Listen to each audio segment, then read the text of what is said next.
Hey, it's E.B. Moss, and this is season 2, finally, of my Passion Project podcast. It's quite a living. This is about my friends in high places who are the ones who can really say, it's quite a living, when a lot of us can just say, it's a living. But nonetheless, we can all live quite a life, and that's what these folks really represent.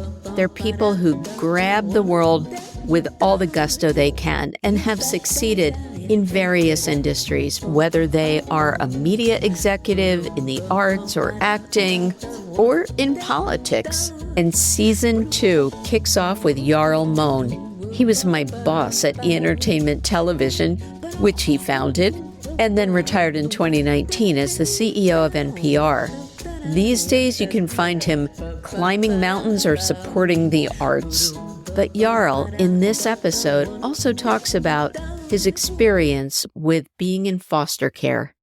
May is National Foster Care Month, so I'll leave some show notes about how to support foster youth, regardless of whether it's the month of May or beyond. And I encourage you to read a memoir by David Ambrose. It's called A Place Called Home. So here's to those who have quite a living or are just enjoying quite the life. Jarl Mohn, I can't believe I'm seeing you now. It's sort of an out-of-body experience for me. Thank you in advance. I can't imagine there's anybody in the media marketing or advertising industry who doesn't know who you are, but I want to start with a little top line, and we're going to end up at the toes. Yes, dear listeners, I truly mean the toes. So stay tuned for the payoff of what I'm talking about. But I want to preface this all by saying that you were my first boss in the cable industry. You started Entertainment Television. That was back in the... Great time there. Yep. Greg Kinnear and the Howard Stern days. So we'll talk a little bit about that. But what I'd love is for you to maybe share your headlines.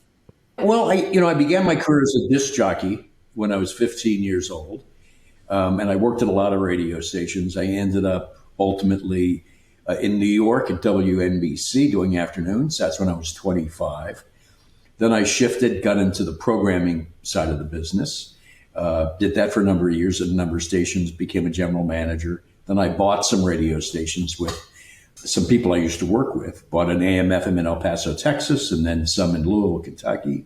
And then one of the people I knew from the radio business, Bob Pittman, who I had worked with at WNBC, he hired me along with Tom Preston at MTV and VH1. So I got into the cable TV business then. In 1986, I was there for about 4 years and then moved to Los Angeles from New York, and we created Entertainment Television. And I was there for 9 years. That's when we had a chance to work together. Right. And I did a stint with Jarl Mohn at Liberty Media. I was CEO of a company for him called Liberty Digital, which was used to invest in internet companies and some interactive companies. Did that for 4 years, and then I did venture capital, early stage angel investing for myself for about 16. And then I had the opportunity to go back into radio for a very important passion project. I love public radio. I had been involved in public radio in Los Angeles as a board member of KPCC, but I had the opportunity to become CEO of NPR nationally. And I moved to Washington in 2014 to do that for about 6 years. That's the career in a nutshell. Wow. Good bookends. But something that you shared with me, because I always like to ask what my guests would like to talk about. And one of the things that you mentioned was that you definitely did not come from Easy Street. I tend to sing to my guests, so... as Annie might sing.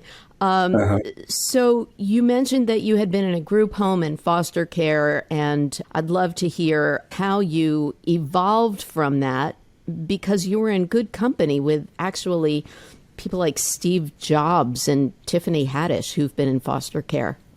It was really unfortunate. It was a very difficult thing to experience. I spend some time with foster youth and young adults in Los Angeles County now and have a chance to talk to a number of them.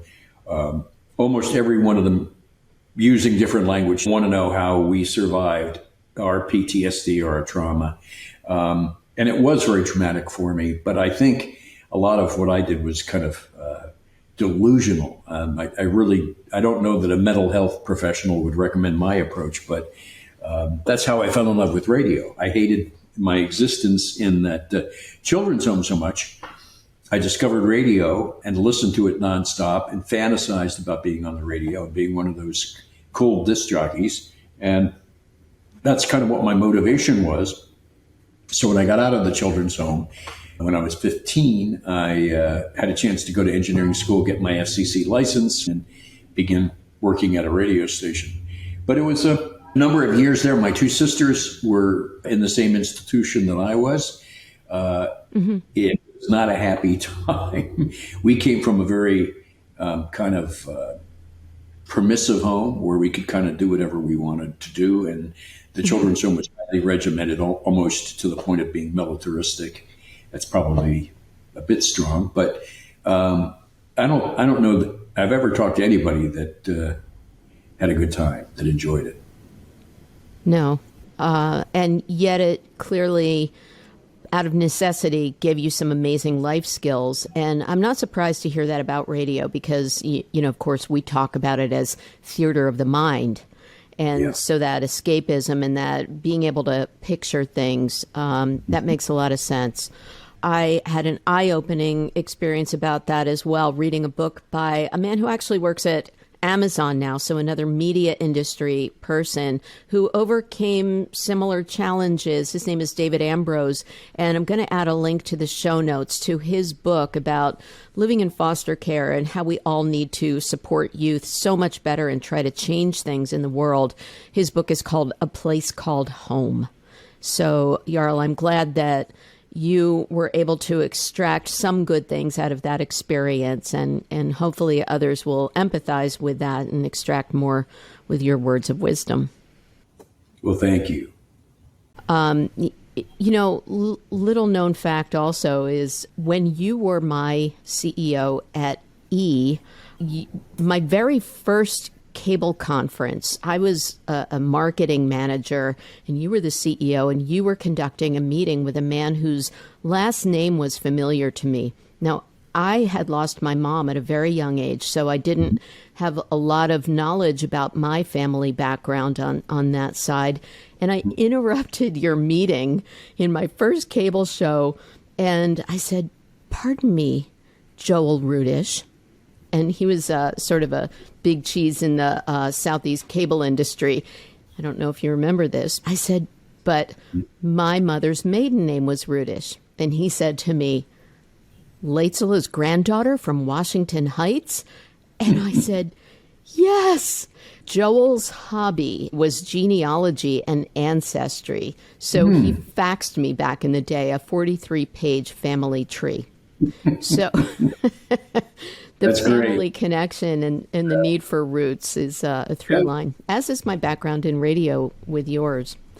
So I promised to go from how you overcame your roots and your evolution to your more current passions. But I want to also talk about the value of good content marketing as humanizing executives. And here's another little walk down memory lane. I don't think you need any lessons in humanizing. Jarl, I knew you as Lee Masters, your radio name. Right. You Right. would regularly walk the halls of E-Entertainment Television, stopping and chatting with every employee every day. And I can't even tell you, those purple metal filing cabinets, I remember them. Thought about those years, yeah. But that meant the world to everyone. And that was like 25 years ago. But do you know that there's still an employee Facebook group and reunions of past E-employees? So you really created another family for us. Well, thank you. One of the reasons I I like walking the hallways there and other places I've worked. More often than not, it's a lot more fun than some of the things that I might have been doing in my office. But also, at every company I worked at, found I learned a lot more about what was happening in the company by just walking the halls and asking, what are you working on? What's interesting? What are you getting the biggest kick out of? What are the challenges? And in doing that every day, I don't know that any one conversation led to anything major, but cumulatively, I think there was a lot of information for me, and it informed me and really helped me do my job. And it was also a great deal of fun. It made work a lot more playful for me. Yeah. And we always learn from our coworkers, and, it has to be top down. So you made it very horizontal for us and very accessible. And the previous episode I did of Insider Interviews was with our department coordinator, Darren G. Davis. And I don't know if you know what he's up to, but he now runs a very successful comic book company called Tidal Wave. And they're known for their biographical graphic novels like on Michelle Obama and Dolly Parton. And he just did one on one of your favorites, Dave Grohl. So those were our roots. That's fabulous. Yeah. But back to you. I want to talk about at NPR how you kind of continued that walk the hall approach, but you did it from the skies and the road. Tell us about visiting NPR stations. Well, as I mentioned before, I tried to do that everywhere. But when I began at NPR, one of my good friends, Michael Govin, who is director of LA County Museum of Art, also a pilot, and he has a single engine Bonanza that he flies. He said, why don't we fly from the West Coast to the East Coast and visit small NPR stations that no one from NPR has ever been to? And I said, wow, what a great idea. I'm often credited with this idea. It was actually Michael's. We probably hit 15, 17 stations in that 10-day period of time and made a lot of friends and got to meet the people that work at these stations and got to meet donors and listeners and have some great local food. And that was in 2014 when I started. 2016, I had never driven across the country, and that's kind of a rite of passage for a lot of people. Yeah. And so I drove from Washington, D.C.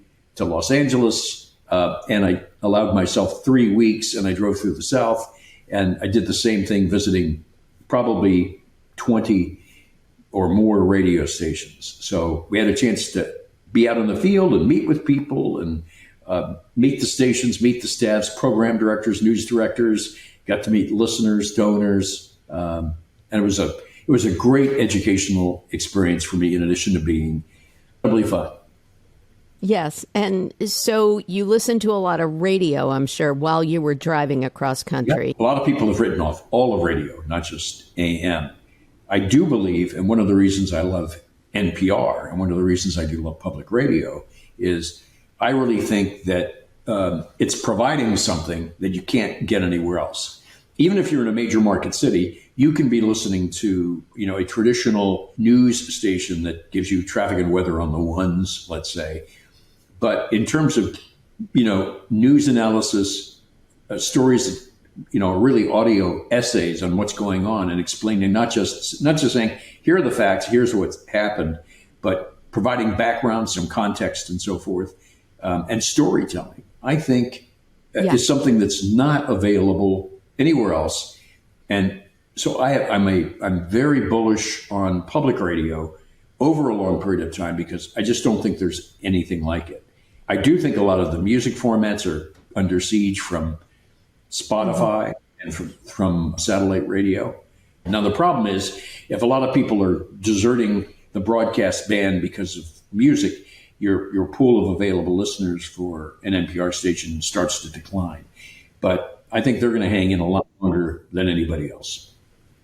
And I know that you've done your part to make sure that NPR is not going anywhere either. You, for your recent birthday, bequeathed every single one of the 251 stations with membership in them, and you got a mug from each one. You're Instagram famous for that now. It's a lot of fun.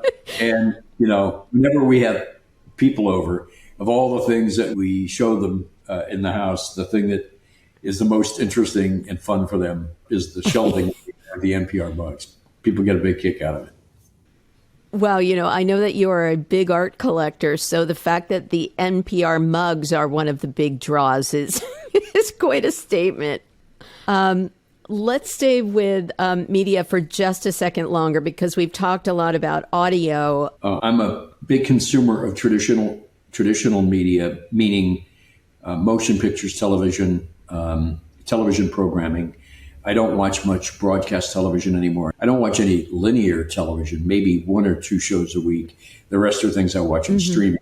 And, one of the number one topics of conversations at almost every dinner party is, what are you watching? And everybody is exchanging their lists of, what am I seeing on Netflix? Did you see Kaleidoscope on Netflix? The Chestnut Man on Netflix? Echo 3 on Apple TV? Or have you watched Slow Horses? And I don't presume that my circle of friends is representative of the world, but I think a lot of people are looking at content. The challenge, of course, is how many of these services can you subscribe to? People aren't going to subscribe to all of them.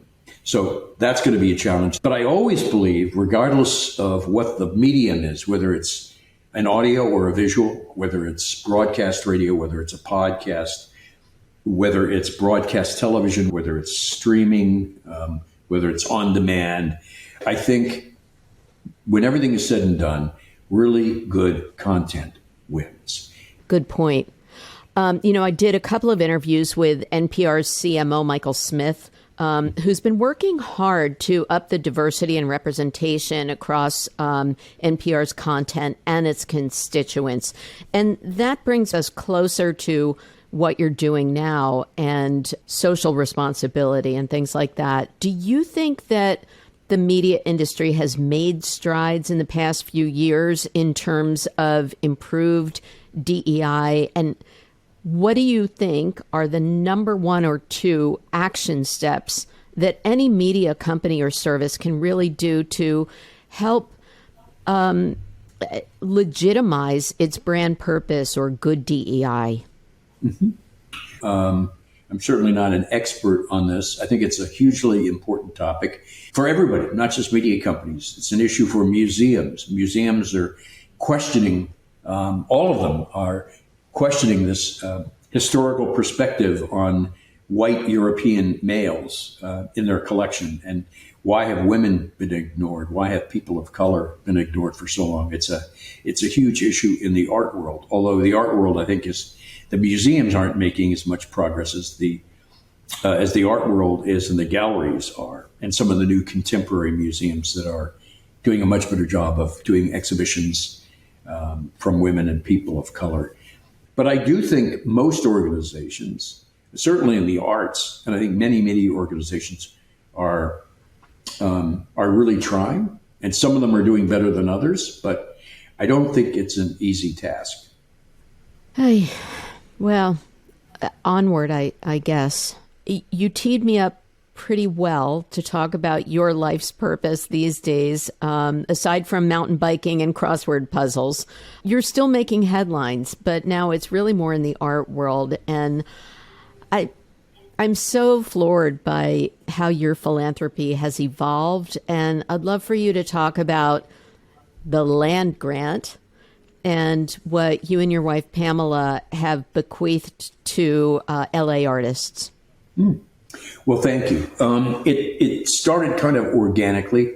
We've had the Family Foundation for 25 years, say, and it's been a learning experience from, writing many small and moderate-sized checks to then figuring out, well, we really want to have impact, so we really should probably write fewer checks but write bigger checks and really get behind projects and trying to figure out what we really believe in. So we really feel we can do a lot more good if we focus on one area. We live in the largest county in the United States, which is LA County. So there's a lot going on here. There are a lot of issues and problems here, but there are also some beautiful things and some beautiful opportunities. So we're focused on a handful of things primarily. I'd say 85% of what we do is LA County, and it's around social justice. So of course the ACLU Southern California is a big one. I was chair there for 13 years, so we really believe in civil liberties and the rights of people that really don't have the kind of representation that they should. Foster youth, because of my background. We're really in the early stages of figuring out how we're going to work with that. We're focusing even more on what are called transition age youth, which is 18 to 24, because a lot of the system kind of ends for them when they get out of high school. And so we think there's an opportunity there for 18 to 24-year-olds in LA County. The arts is really important to me. And again, we've narrowed the focus to emerging artists who live and work in Los Angeles County. So the land grants, the Mohn land grants you talked about, is something we just announced with LA Nomadic Division, which does public art. We're going to do grants for 20 emerging artists that live and work in LA over the next 5 years. They have to not have any major institution or gallery representation. And we just announced the first recipients, and they're going to do public art. They're each going to create works that will be in their neighborhoods, publicly available, not in a museum, not in a gallery, that will speak to the people and the issues of that community. We also have been involved we're in year 11 of the Hammer Museum's Made in LA exhibition. We're a major underwriter for that. We have a number of awards, the Mohn Award. We have 3 of them that we give away to LA emerging artists or under-recognized LA artists. And we've also been involved with another public not-for-profit space called LAX Art.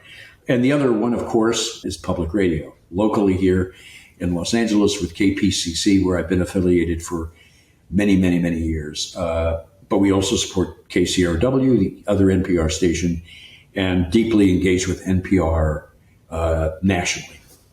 And then the other 15% we sprinkle into kind of ad hoc things that pop up. Phenomenal. Great ways to give back.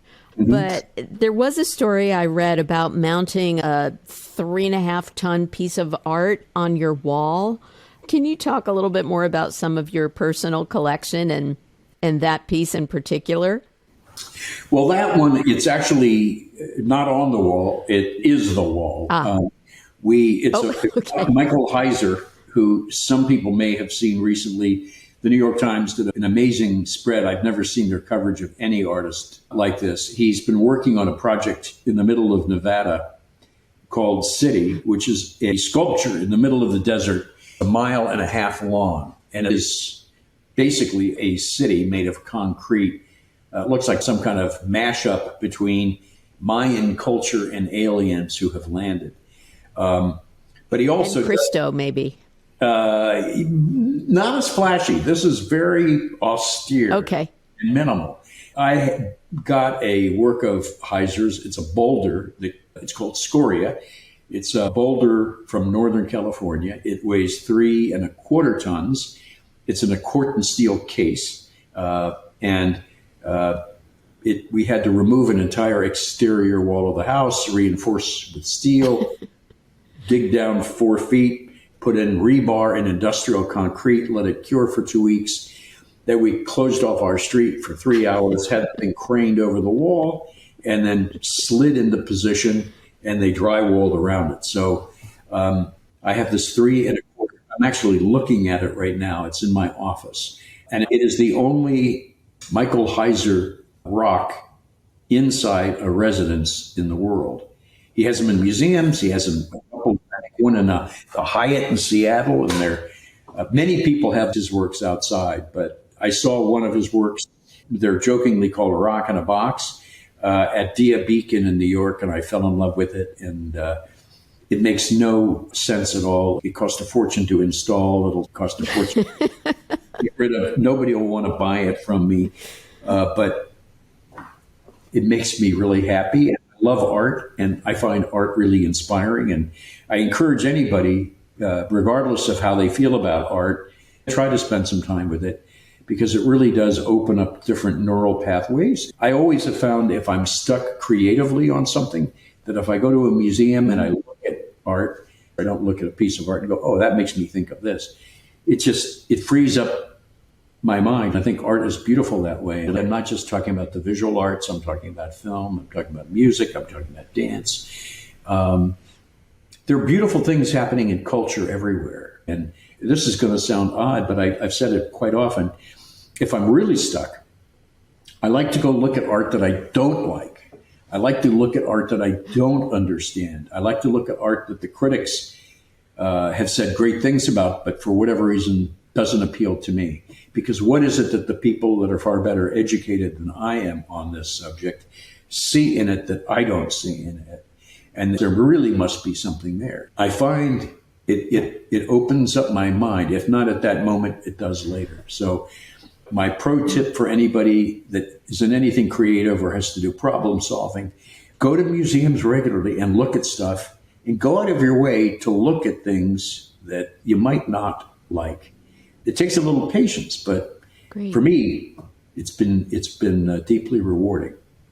Well, I think that you also just answered one of the rationales for why we need more inclusion and more voices in media, if I can bring it full circle for a minute, because looking at something that you're not used to or that doesn't necessarily resonate with you could illuminate new ideas for you, and it amplifies fresh voices. I promised that we would bring it from the head to the toes. Mm-hmm. And, now that you're retired and you're purging some old things, you bequeathed some art to your friends in social media, and anyone who requested this incredible piece of art from you would receive them at no charge with a handwritten note, which you like to do to personalize things. So everybody, I would like to share the Jarl Mohn faces on socks. Oh, I showed you the dirty side, but you can see they're well worn and well loved. And for those who are just listening to the audio version of this, these are socks that had Jarl's face when he was more of a Lee Masters groovy DJ, and his more recent executive face when he was at NPR. And they were premiums on socks, which happen to be very well made, by the way. A nice gauge. The toes are seamless. I wear them all the time. So I have your face on my feet all the time, Jarl. Thank you. The story behind those is quite funny. I don't want anybody to think I actually had socks made with my face on them. I got a text one morning from the president of KCRW, which is, one of the NPR stations here in LA. She was at the NPR headquarters waiting for a board meeting and working at one of the temporary desks. And there was a big box on the desk. And she was just curious. She opened it up and all these socks were in there with my picture on it. And she texted me a photograph of these. And she said, "What are these?" And I said, "Jennifer, I have absolutely no idea. You've got to be kidding me. This is hilarious. Why would there be socks with my face on them at NPR? I'd been gone 2.5 years at that point. What in the world?" And so I said, "Can you find out? You're there. Why don't you ask?" She asked around. About an hour later, she sent me a note and she said they had been left over from when I was leaving NPR. They were going to have this joke, which is for my going away party. Everybody was going to these socks, and they had ordered them. And what happened was they didn't arrive until after I had left. So they were just sitting there. And so I said, "Well, ask them if they need them. I can't imagine anybody has any need for these things. Instead of throwing them out, can you ship them to me?" And then I put it up on Instagram and Facebook, and I told anybody, if you want a pair, let me know, and I'll shoot them to you. So they went very quickly. I was really surprised, like, who in the world is going to want these? But it's just goofy enough that people love it. So, and that turned into Socktober, and it was like, "Where's Waldo?" and Elf on a Shelf meme for a while. Yes, it made me very happy. So I want to end with a quote from an NPR story that was on All Things Considered about happiness. And I think that they were singing off of your song sheet, Jarl. The story said that if people could change one thing in their lives to be happier, what does the data say they should choose? They should invest in their relationships with other people. Yep. You've made me very happy for joining me and for being such a bar-raising human in my life who's made so many people happy. And I want to really thank you for sharing with all of us today. Evie, thank you. It's made me happy being here with you, Evie. Jarl, it's quite a living. Evie, it's quite a life. Please make sure that you check the show notes out. There's information about foster care, about Jarl's investments in art, about land and LA artists, and I would love for you to support your NPR stations. That's a really good idea. Well, I really want to thank you for listening, for sharing, and for following It's Quite a Living, and hopefully telling your friends about it and sharing it with them, because after all, this is just a conversation with friends.